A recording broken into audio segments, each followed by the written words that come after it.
Have you ever wanted to crochet all of these super cute summer tops, but you have no idea where to start? You have found the right video, because in this video I'm going to show you how you are going to learn how to crochet all of these super cute summer tops and a bunch more. And you won't need a pattern. The first step might be the trickiest, but it is still easy. So hang on. But that will be to crochet a cup. And they are going to look like this. To get started on your cup, you're going to grab any yarn and a matching hook. So for me, I used this yarn with a 5mm crochet hook. And then make a slip knot and start chaining. And you should chain as many as you need for the chain to reach halfway up your chest. So you can adjust this cup to any cup size you have and also what length you would prefer. And I will explain later on how you can determine what length you're getting. And the length can determine how much coverage you get, but I would say it especially affects just how it looks.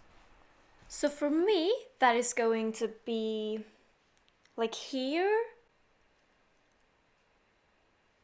And it's not super important that it is like the exact right length, because if you do it higher up, it means that your cup is going to get longer. So it's going to go higher up here. And if you do it shorter, it means the opposite, so it's going to be lower. And now you're going to add one chain, because when we're doing our first single crochet, we're doing that in the second stitch from the hook. So here you can see me doing that. And when you've done that, you're just going to continue on doing single crochets all the way till the end of your chain. And you could basically use any stitch you want here. I'm using single crochets because it makes the cup more compact.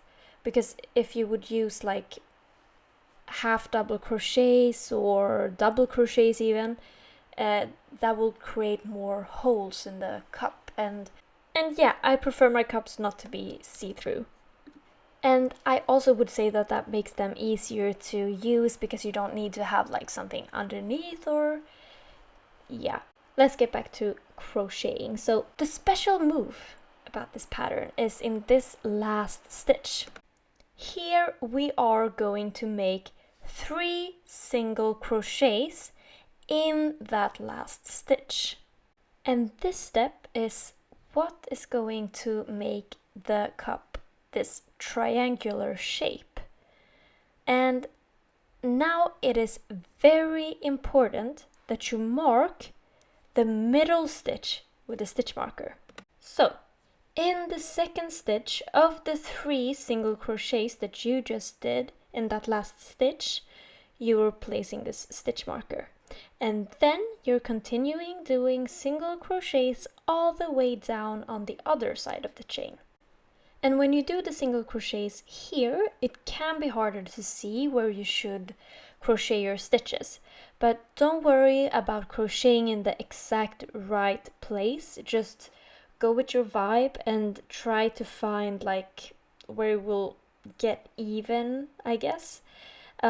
And just count the stitches at the end of the chain and make sure that you have an equal number of stitches on each side of the stitch marker. So that's very important, that it is like the exact same number of stitches on each side of the stitch marker.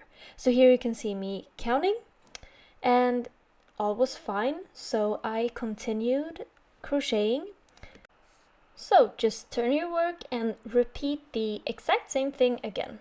But if you don't have an equal number of stitches and something went a little bit wrong, just adjust by doing one more or one less, and don't worry about missing a stitch because it's not going to show in the end. Unless you did like more than 2 or 3 less stitches, then maybe even it out by just unstitching and remaking it so it makes a even cup. When we reach the stitch with the stitch marker, aka the middle stitch, we are doing 3 single crochets again and then placing the stitch marker back again in the middle stitch of those 3 stitches. So the second stitch from the hook when you have made these 3 single crochets in the last stitch, or the middle stitch, I guess it's now called. So this is all. You're just going to repeat this over and over and over again until you have your desired cup size.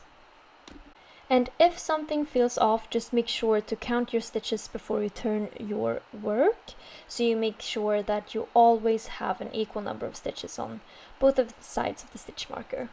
So the more rows you do, the obviously bigger the cup will get, but also the more rounded it will get. So that way this makes the perfect cup for any cup size. So you can adjust this and that way make it fit you perfectly. So while you crochet this cup, I'm going to tell you a little bit more about this series. So the way I got into crocheting was by making clothes. And I would say that the easiest piece of garment to crochet, in my opinion, is a top with a cup as the base. And from there you can create so many different tops. And I will get into the easiest and the cutest ways of doing that in the next episode of this series, where I teach you how you can start creating clothes and more specifically hundreds of summer tops. So the thing about me is that I am actually a lazy girly and I don't enjoy patterns at all. Okay, so they do have like a point in existing, but I prefer to improvise and just think of an idea and just start making it. I don't have the time or energy, or especially I don't have the patience to sit down and look at a pattern and try to find a pattern that is my idea. No, I just get an idea and I want to get to creating. To get there and still feel like I got to create like the things I wanted to create and all of that, I had to try patterns and so on, but eventually I got to the point where I was just like, okay, now I know the basics, now I can start creating things and just improvise. This series is like my way of teaching you a quicker way to get to this point where I was like, all right, now I know the basics, now I can improvise. And now you can see the shape is starting to show. I decided to stop crocheting when it looked like this, but you can adjust this to however you want your cup to fit. And then just make another one, and this is the first step to crocheting all the summer tops you have ever wanted. It is actually so rewarding. It's the best feeling to just like take something from your brain and just create it. So in the next episode of this series, I will show you all the ways you can make tops with these two cups. So stay tuned!